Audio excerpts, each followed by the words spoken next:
Kadayan saking ngarsanipun Allah Subhanahu wa taala daya digelaring tata cara pengetan twin umbul donga 1000 dinten katimbalanipun wonten ngarsa dalem Gusti panjenenganipun swargi almarhumah Mbah Yatini ingkang wanci siang menika kapengetan dening kulawarga ageng nenggih para putra wayah saking panjenenganipun Mbah Yatini sepisan gumlaring acara kawengku dening Bapak Jaryono, Bapak Sujadi, Bapak Wardoyo, Bapak Jumeri twin keluarga Bapak Purwadi.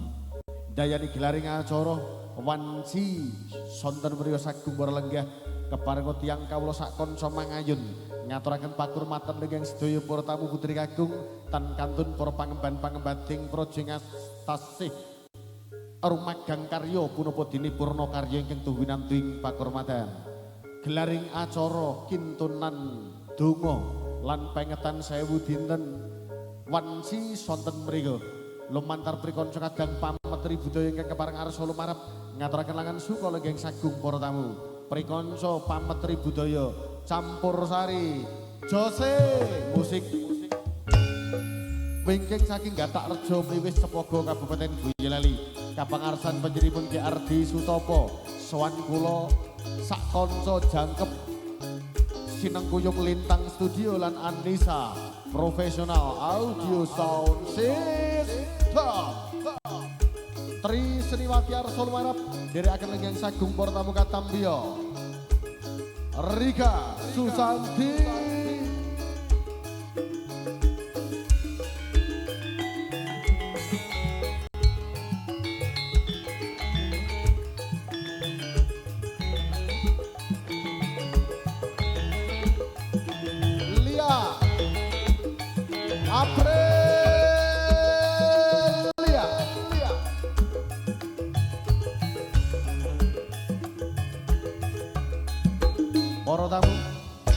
jinangkep siwi manggali.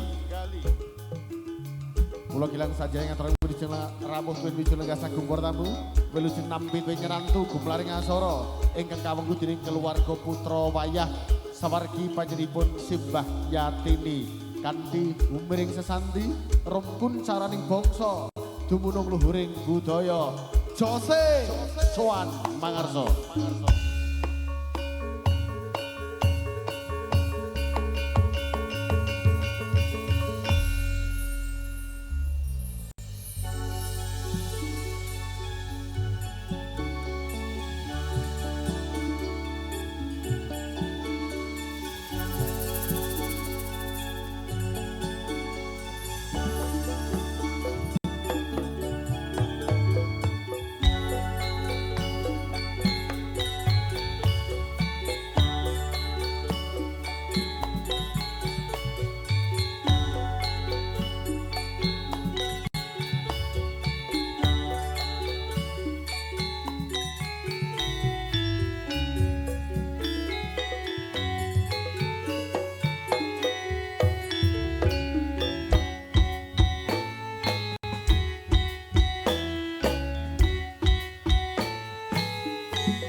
Allahumma gfir lana ya Ghaffar ya Ghaffar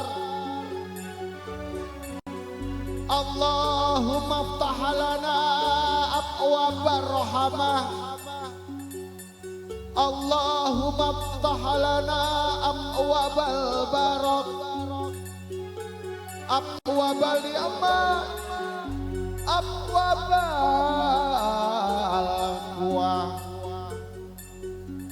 abwabal afiyah abwabal khairat abwabal khairat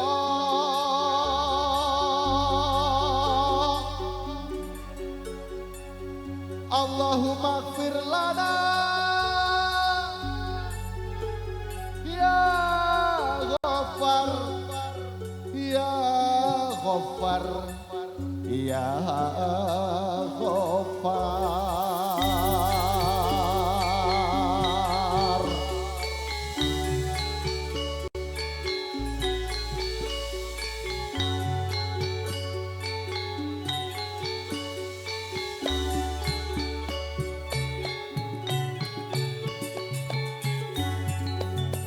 Salamullah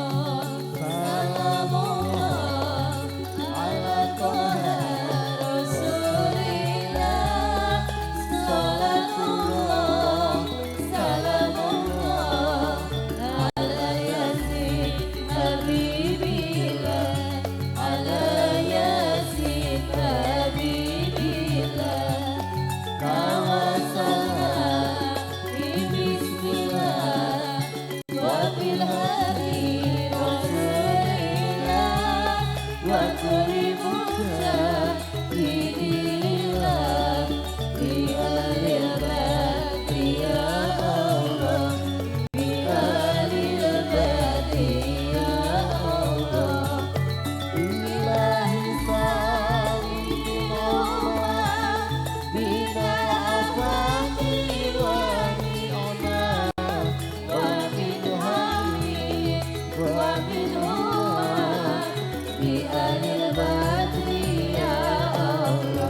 Dherekaken wilujeng lenggah sagung para tamu, Bapak, sedaya Mas ingkang kepareng berkahi gelaring acara sabar sawetawis karang nggih menika cuacanipun Jawa nyuwun pangapunten menawi lenggahipun saperangan tamu ragi ketampon pangapunten nggih Pak nggih.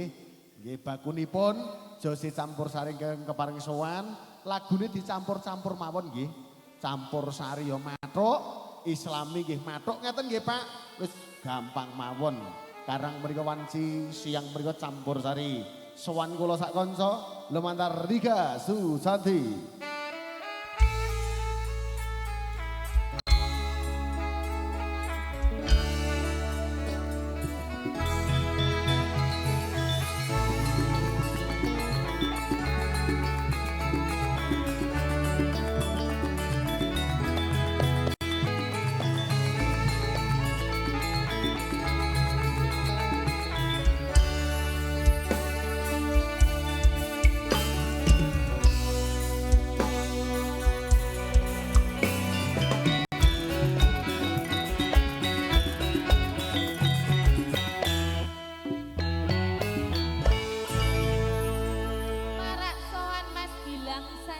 Sowan Mbak Rika Susanti. Nggih Kang Mas. Ingkang kepareng sowan menika kanca Jose tan kantun nderekaken acara pengetan lan umbul donga. Kakintun panjenenganipun sawargi Ibu tawi Mbah Yatini ingkang sampun tinimbalan ngarsaning Gusti 1000 dinten dene putra wayah wanci sonten mriku. Kawengku gelaring acara ngadani acara kintunan donga nenggih keluarga ageng Bapak Jaryono, keluarga ageng Pak Sujadi, keluarga Bapak Wardoyo, keluarga Bapak Jumeri lan keluarga Bapak Purwadi. Nggih anake utawa putrane gangsal. Wah, nggih kanthi donga pamuji mugi putra-putra lan wayah ingkang dipun tilaraken saking ngarsanipun Simbah Yatini tansah ngabekti marang piantun sepuhe kanthi ndongaaken ing saben wanci. Lan putra ingkang dipun tilaraken tansah pinaringan kesabaran, ketabahan lan saged mikul dhuwur mendem jero asma piantun sepuh. Ya, ki karang ini Mbak. Acarane pun aturaken fleksibel mawon lagune. Kintunan donga iki wujud bektine para anak-anak utawa putu-putuga marang eyangipun ingkang sampun tilar. Mula diaturake 1001 katur para lenggah monggo.